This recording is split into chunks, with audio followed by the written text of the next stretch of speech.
di Telkom itu kan biasanya kita beli voucher gitu ya. Kalau kita beli voucher, yang jelas password sama username-nya itu kan berbeda-beda sesuai dengan voucher yang mereka beli begitu ya. Nah, itulah captive portal yang saya maksud ya.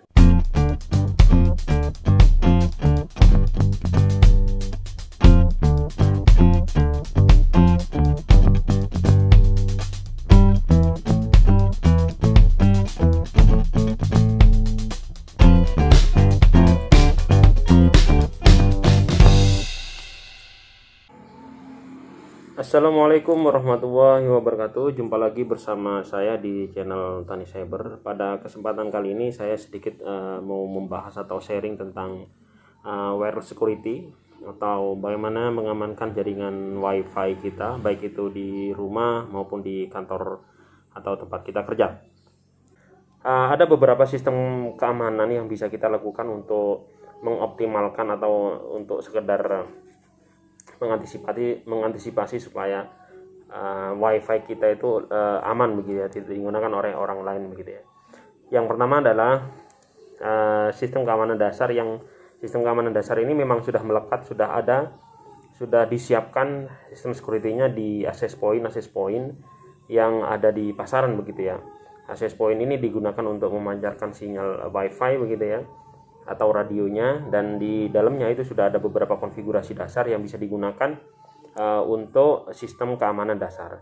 Apa saja sih yang ada di dalam sistem security? Secara umum ini nanti konfigurasinya sama saja ya, cuma ada beberapa mungkin karena perbedaan vendor atau perbedaan merek nanti konfigurasinya agak berbeda gitu ya.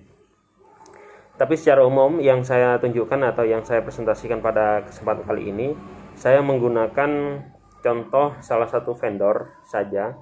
Untuk vendor-vendor yang lain mungkin bahasanya atau letaknya atau tampilannya agak sedikit berbeda, tetapi materi dasarnya itu sama. Yang pertama adalah kita menggunakan sistem keamanan WEP ya. Enkripsi WEP menggunakan kata sandi yang dimasukkan oleh administrator ke klien maupun access point. Kata sandi tersebut harus cocok dengan access point yang sudah disetting, sehingga nanti klien dapat mengautentikasi kata sandi yang terdapat pada access point. Cara kerja WP ini, access point akan menentukan apakah klien sudah memasukkan kata sandi yang sesuai atau tidak. Apabila kata sandi tersebut benar atau sesuai dengan yang ada di access point, maka access point nanti akan merespon positif dan langsung nanti mengautentikasi klien. Namun apabila kata sandi atau autentikasinya itu tidak sama, maka autentikasi akan terdeteksi bahwa itu tidak benar dan tidak direspon. Sehingga dengan demikian nanti klien tidak dapat tersambung dengan jaringan. Jadi enkripsi ini sangat rentan sebenarnya untuk keamanan, karena ini masih menggunakan 64 bit. Meskipun sekarang sudah ada yang 124 bit, tetapi enkripsi ini masih belum aman ya. Ada beberapa kelemahan dan kelebihan dari sistem security WEP ini. Yang pertama adalah user mudah menggunakan sistem keamanan ini karena akan secara otomatis masuk ke jaringan hanya dengan memasukkan username dan passwordnya saja ya. Kemudian sedangkan kelemahan dari WEP sendiri, masalah kata sandi yang lemah karena masih menggunakan algoritma RC4 ya, yang digunakan dapat dibobol karena WP ini sifatnya statis ya. Jadi banyak sekali aplikasi-aplikasi sekarang yang ada di pasar atau ada di Google Play Store itu yang digunakan untuk membobol sistem keamanan yang menggunakan WP ini. Ini adalah sistem keamanan yang pertama. Yang kedua adalah Wi-Fi Protected Access atau WPA ya. WPA ini merupakan salah satu tipe keamanan jaringan nirkabel yang merupakan perkembangan dari WP. Jadi WPA ini secara resmi diperkenalkan kita gunakan itu sekitar tahun 2003. Jadi setahun sebelum WEP resmi tidak digunakan lagi. Jadi sekarang WEP itu sudah tidak digunakan lagi. Karena ya tadi itu berkaitan dengan masalah sistem keamanannya kurang stabil ya, atau masih bisa dibobol gitu. Nah, konfigurasi WPA yang paling umum itu adalah WPA PSK atau Pre-Share Key ya. Enkripsi yang digunakan oleh WPA adalah 256 bit. WPA ini mengimplementasikan layer IEEE yaitu layer 802.11. WPA ini didesain untuk menggantikan metode WEP yang menggunakan kunci keamanan statik ya. WPA ini menggunakan metode TKIP untuk algoritmanya, Temporal Key Integrity Protocol, yang mampu merubah secara dinamis ya. Protokol TKIP akan mengambil kunci utama sebagai starting point yang kemudian secara reguler nanti akan berubah sehingga tidak ada kunci enkripsi yang digunakan dua kali. WPA juga menggunakan alat tambahan yaitu PC. Jadi ada sistem yang lain WPA itu yaitu menggunakan PC sebagai database untuk autentikasinya secara dinamis. Kelemahan dan kelebihan WPA ini dibandingkan dengan WEP. Jadi kalau WPA ini nanti enkripsi datanya yang digunakan itu Temporal Key Integrity Protocol atau TKIP. Enkripsi yang digunakan masih sama dengan WEP yaitu RC4. Karena pada dasarnya WPA ini merupakan perbaikan dari WEP dan bukan satu-satunya level keamanan yang benar-benar baru. Walaupun beberapa device yang sudah mendukung enkripsi AES yaitu enkripsi dengan keamanan yang paling tinggi. Sedangkan kelemahan dari WPA ini sampai saat ini proses untuk kalkulasi data yang lama, dengan kata lain proses transmisi data akan menjadi lebih lambat dibandingkan jika kita menggunakan protokol WEP. Tetapi belum semua wireless mendukung. Biasanya butuh upgrade firmware, driver, bahkan menggunakan software-software tertentu. Itu ya untuk yang WPA.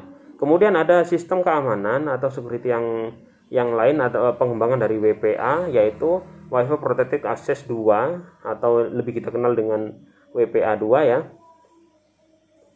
Untuk WPA 2 ini ada dua macam ya, ada dua macam, dibagi menjadi dua macam. Ada WPA yang personal atau WPA yang personal yang ini dan WPA yang enterprise ya.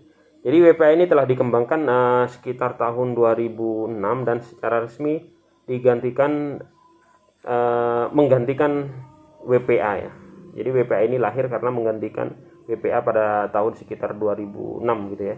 Salah satu perubahan yang paling signifikan antara WPA dan WPA 2 adalah menggunakan algoritma AES ya.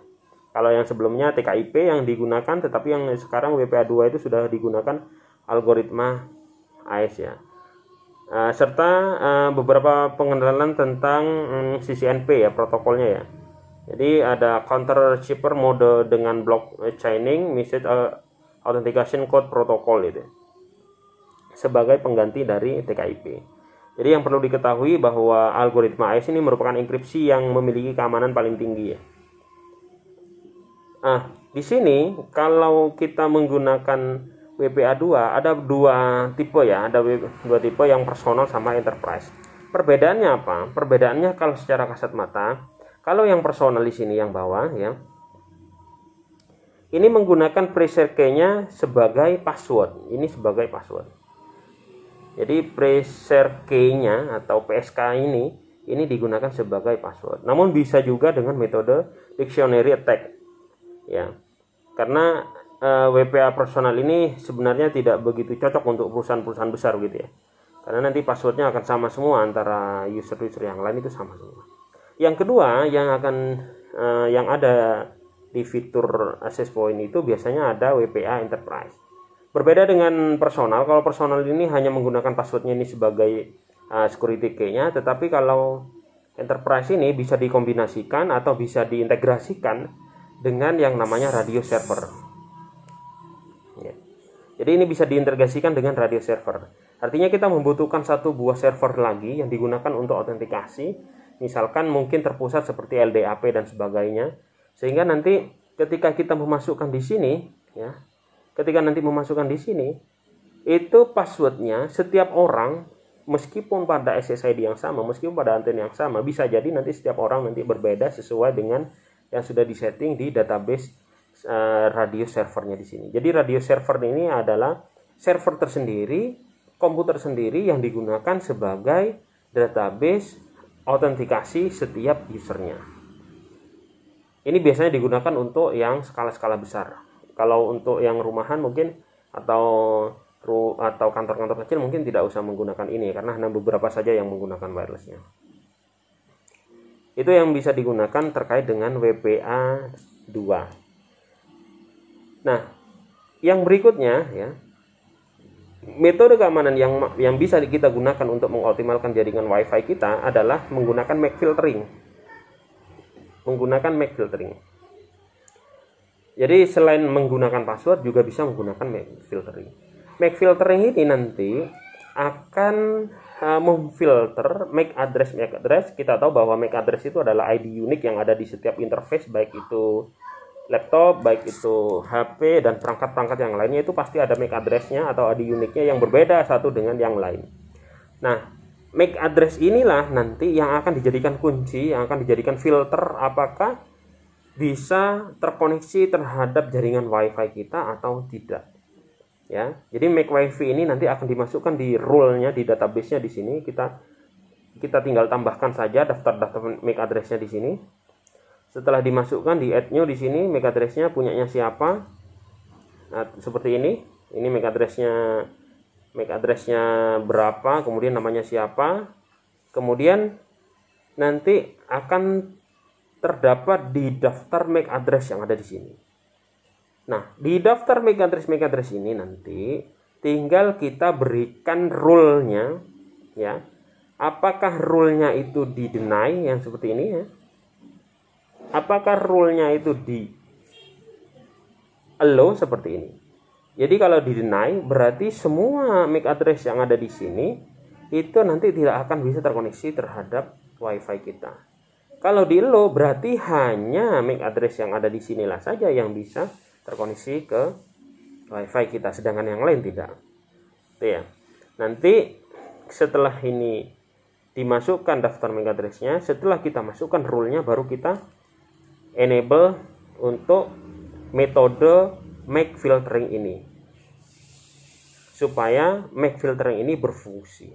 Nah, ada beberapa alternatif keamanan wireless yang lain seperti hidden SSID atau wireless name-nya, kemudian seperti di HCP atau seperti bisa kita menggunakan juga captive portal hidden SSID. Nah, di access point itu ada menu yang bisa digunakan untuk menghidden atau menyembunyikan nama wirelessnya atau menyembunyikan nama WiFi-nya. Yaitu di menu ini bisa kita enable SSID broadcast, atau bisa kita, kalau misalkan ini dicontreng berarti dia enable SSID-nya atau nama wireless-nya, kebetulan nama wireless-nya atau nama sinyalnya di sini SEO ya, SSID-nya SEO, jadi nanti akan keluar SEO. Tetapi kalau misalkan ini saya tidak contreng, maka dia akan di hide atau tidak kelihatan oleh orang lain. Nah, paling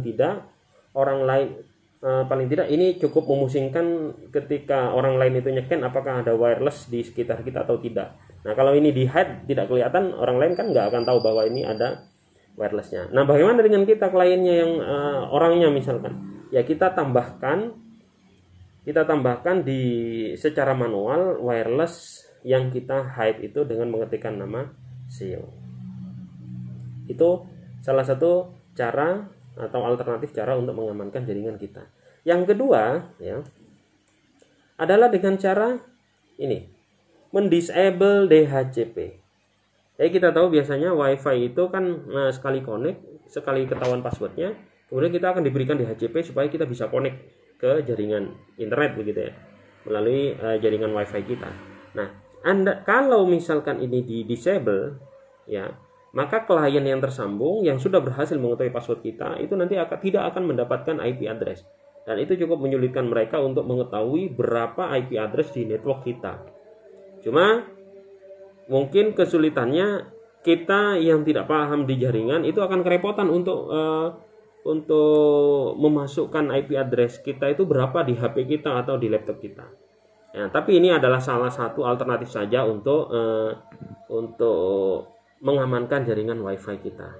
Jadi nanti klien akan kebingungan, atau orang lain yang berhasil membobol WiFi kita akan kebingungan karena meskipun berhasil membobol tapi mereka tidak akan mendapatkan IP dan tidak connect ke jaringan internet kita, meskipun secara wireless atau secara jaringan wirelessnya mereka sudah connect ke SSID kita.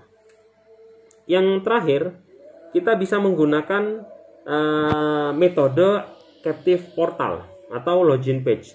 Nah, ini sekarang yang banyak digemari, yang banyak digunakan karena ini nanti diintegrasikan dengan yang namanya radio server. Nah, video berikutnya nanti kan saya akan banyak membahas tentang captive portal, bagaimana membuat captive portal atau login page.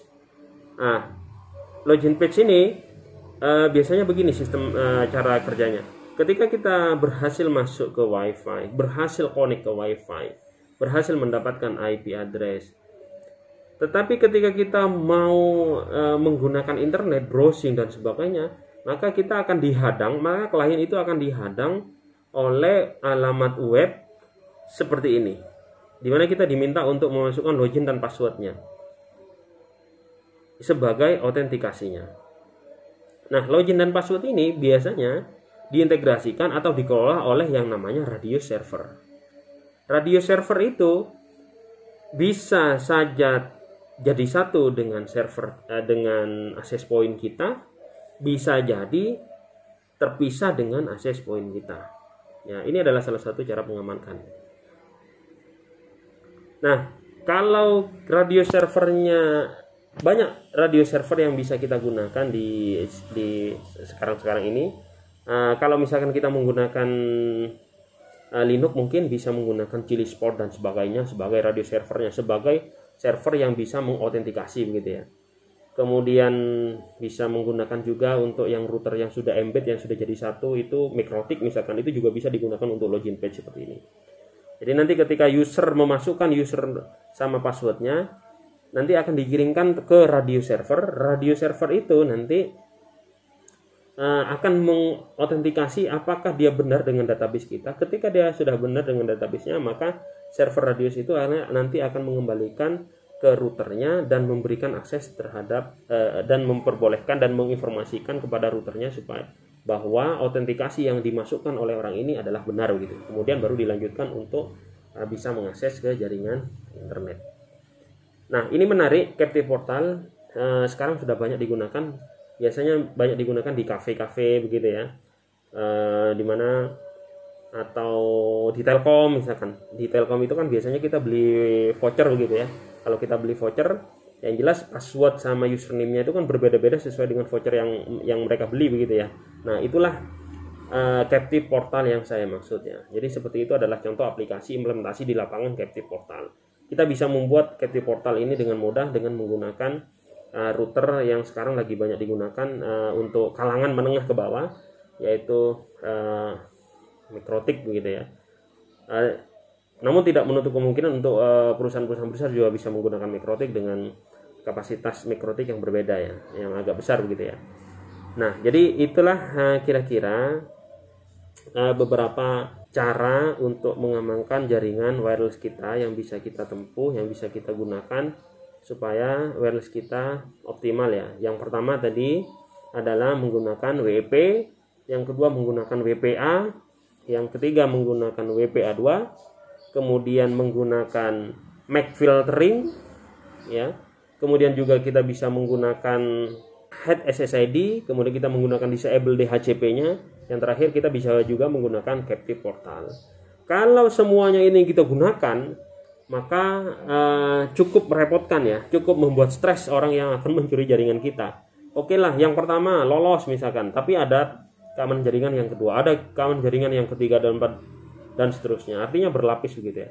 Ini cukup pusing, cukup membuat stres orang yang akan mencuri jaringan WiFi kita. Tetapi perlu diingat bahwa sistem security itu akan berbanding terbalik dengan sistem kenyamanan. Sistem keamanan akan berbanding terbalik dengan sistem kenyamanan. Semakin rapat, semakin baik sistem keamanannya, maka semakin tidak nyaman sebenarnya orang. Tapi klien kita kadang nggak paham, Pak saya maunya langsung masuk, Pak saya maunya langsung masuk gitu loh. Nah, hal-hal yang seperti itulah yang kadang orang ribet dengan sistem keamanan. Orang tidak mengerti bahwa pentingnya keamanan itu seperti apa. Akhirnya yang dibikin repot itu kan adminnya begitu ya. Nah, ini untuk implementasinya dari alternatif 5 keamanannya tadi, silakan dihitung-hitung sendiri kira-kira saya cocoknya yang menggunakan yang mana. Tapi kalau menurut saya sekarang ini yang banyak digunakan itu bisa menggunakan captive portal ini, atau kita bisa juga menggunakan yang untuk skala besar itu WPA2 yang enterprise yang sudah diintegrasikan dengan Radius server.